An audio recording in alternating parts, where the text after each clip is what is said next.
Boa tarde, vamos continuar aí mais um canal de aula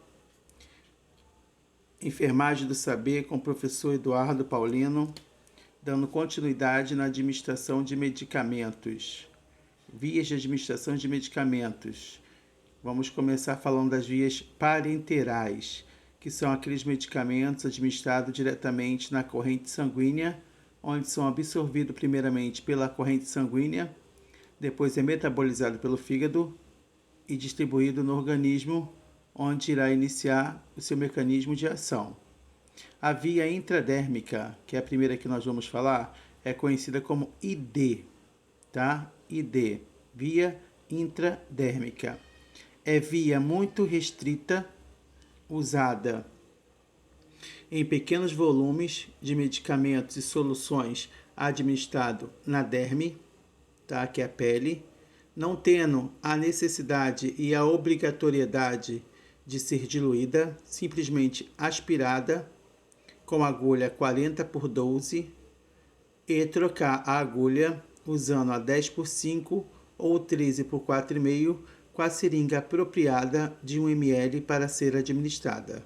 Então, via intradérmica, ID, é via muito restrita, usada apenas volumes de 0,1 a 0,5 ml, ou seja, a camada da derme, que é a pele, suporta no máximo 0,5 ml, que é mililitros, na seringa de 1 ml, com agulha 10x5 ou 13x4,5. Usada para reações de hipersensibilidade, essa via, como prova de PPD, que é o teste de tuberculose ou teste tuberculínico, e é usada também para sensibilidade de algumas alergias. É também utilizada a via intradérmica para aplicação de vacina BCG, que é a vacina contra a tuberculose, conhecida como Calmette-Guerin, a sigla BCG, sendo de uso mundial de aplicação a nível de inserção inferior do músculo deltoide. Então, a via intradérmica é uma via muito restrita, que é conhecida como ID. O volume máximo que a pele pode suportar é de 0,5 ml, utilizando uma agulha 10,5 ou 13x4,5 numa seringa de 1 ml. Essa via é usada para reações de hipersensibilidade, teste de PPD, que é o teste tuberculínico para tuberculose, é utilizada para sensibilidade de algumas alergias, ou seja, teste alérgico, e é usada para a vacina BCG, que é aplicada no deltoide. Aqui está a angulação da via intradérmica. Vocês podem perceber que a agulha ela entra paralelamente à derme a um ângulo de 15 graus, não atinge o tecido hipodérmico nem o tecido muscular. A via vai diretamente na derme, como eu falei anteriormente, não tendo a necessidade de diluir. Simplesmente aspirar a quantidade prescrita pelo médico com a agulha 40x12, que essa agulha 40x12 é a maior agulha que existe. Ela só é usada para aspirar e diluir medicamento. Em seguida, o profissional deve retirar a agulha, desprezar no descarpaque e conectar a seringa à agulha apropriada para a via de administração de medicamentos correto, que é a via intradérmica, que é a agulha 10x5 ou 13x4,5 com a seringa de 1 ml. Via subcutânea. Via subcutânea ou via hipodérmica. Via subcutânea ou via hipodérmica. Tá? SC, via subcutânea ou via hipodérmica. A medicação é introduzida no tecido adiposo ou hipodérmico. A absorção é lenta através dos capilares, de forma contínua e segura. Usada para administração de vacinas como antirrábica, a tríplice viral, tríplice bacteriana, anticoagulantes como heparina e insulina. O volume máximo, tá, que excede a via subcutânea não é 2 ml não, tá? É no máximo 1 ml. 1 ml, não é 2, é 1 ml. Então, a via subcutânea é a administração de medicamento no tecido da gordura, que chamamos de tecido subcutâneo ou hipoderme. A absorção da via subcutânea e da via intradérmica são as vias de absorção lenta.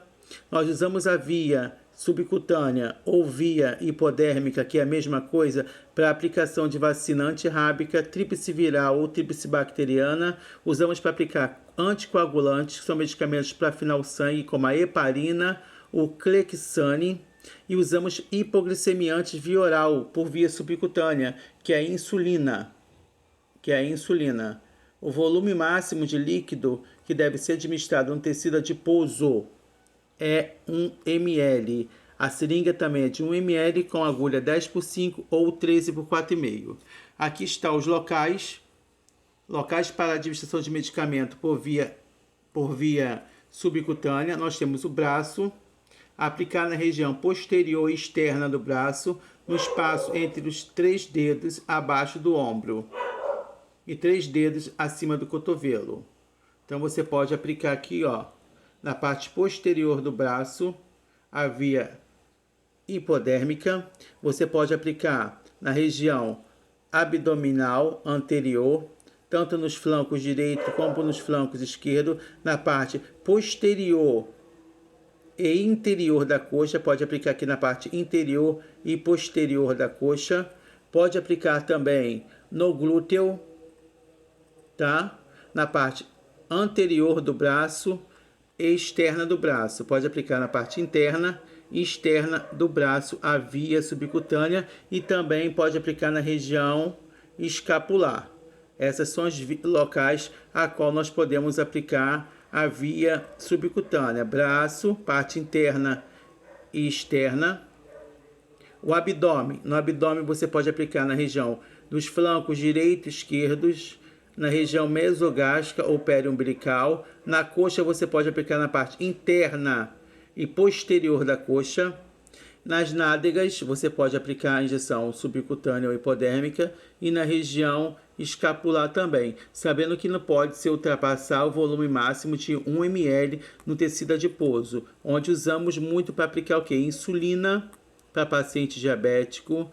Aplicamos anticoagulantes, Clexane, heparina, vacina antirrábica, tríplice viral, tríplice bacteriana. E usamos também para alguns tipos de analgésicos, como o tramal ou o tramadol para via subcutânea. Lembrando que via subcutânea e via intradérmica conhecida como ID e subcutânea como SC, são as vias parenterais de absorção mais lenta no organismo. Nenhuma das vias, tanto intradérmica quanto subcutânea, necessita de diluição. É só aspirar com agulha 40 por 12, trocar a agulha utilizando a agulha 10 por 5 ou 13 por 4,5 com a seringa de 1 ml e aplicar no local correto, ok? Em seguida nós vamos falar da intramuscular, lembrando aqui que a via intradérmica, o local para aplicação é na parte interna, é no antebraço, tá? Na parte externa do antebraço e no deltoide. O deltoide é usado para aplicar a vacina BCG. E o antebraço para fazer o teste de tuberculose, que é o PPD, teste de insensibilidade e aplicação de vacinas antialérgicas. Uma recomendação aqui para a via subcutânea, tá? A via subcutânea, na aplicação da via subcutânea, nós temos que fazer rodízio de aplicação do local, nunca aplicar no mesmo local. Porque se você ficar aplicando a injeção por via subcutânea sempre no mesmo local, você pode causar uma hiperdistrofia, que é aqueles nódulozinhos, aqueles hematomazinhos que causam na barriga do paciente por aplicar a medicação subcutânea no mesmo local. Então a via subcutânea tem que ter rodízio de aplicação no local. A intradérmica não precisa. E via intradérmica não há necessidade de aspirar a medicação após a inserção da medicação na pele. É só introduzir que vai formar uma pápula, que é uma bolinha. A via subcutânea, após a introdução da agulha na pele, você tem que aspirar, porque o tecido adiposo ou hipodérmico é revascularizado de corrente sanguínea. Ok? Deu para entender? mais ou menos, né? Mas a gente vai aprendendo isso com o decorrer do tempo. Via intradérmica, ângulo de 15 graus, tá? Na pele. Via subcutânea, ângulo de 45 graus. Via subcutânea, SC, medicamento administrado no tecido adiposo. Gordura, máximo de ml, 1 ml. Via intradérmica, medicação administrada na derme, pele. Via de administração, intradérmica. Ângulo, 15 graus. Volume máximo de líquido na derme, 0,5. E não esqueça que das vias parenterais, as vias mais lentas e de absorção mais lenta no organismo é via intradérmica, que é a ID, e via SC, subcutânea ou hipodérmica. Ambas usam a agulha 13 por 4,5 ou 10 por 5, conectado à seringa de 1 ml, que é 1 ml, que tem 100 unidades internacionais. Ok? Espero que gostem dos vídeos. Farei breves vídeos para vocês. Boa tarde. Fiquem com Deus.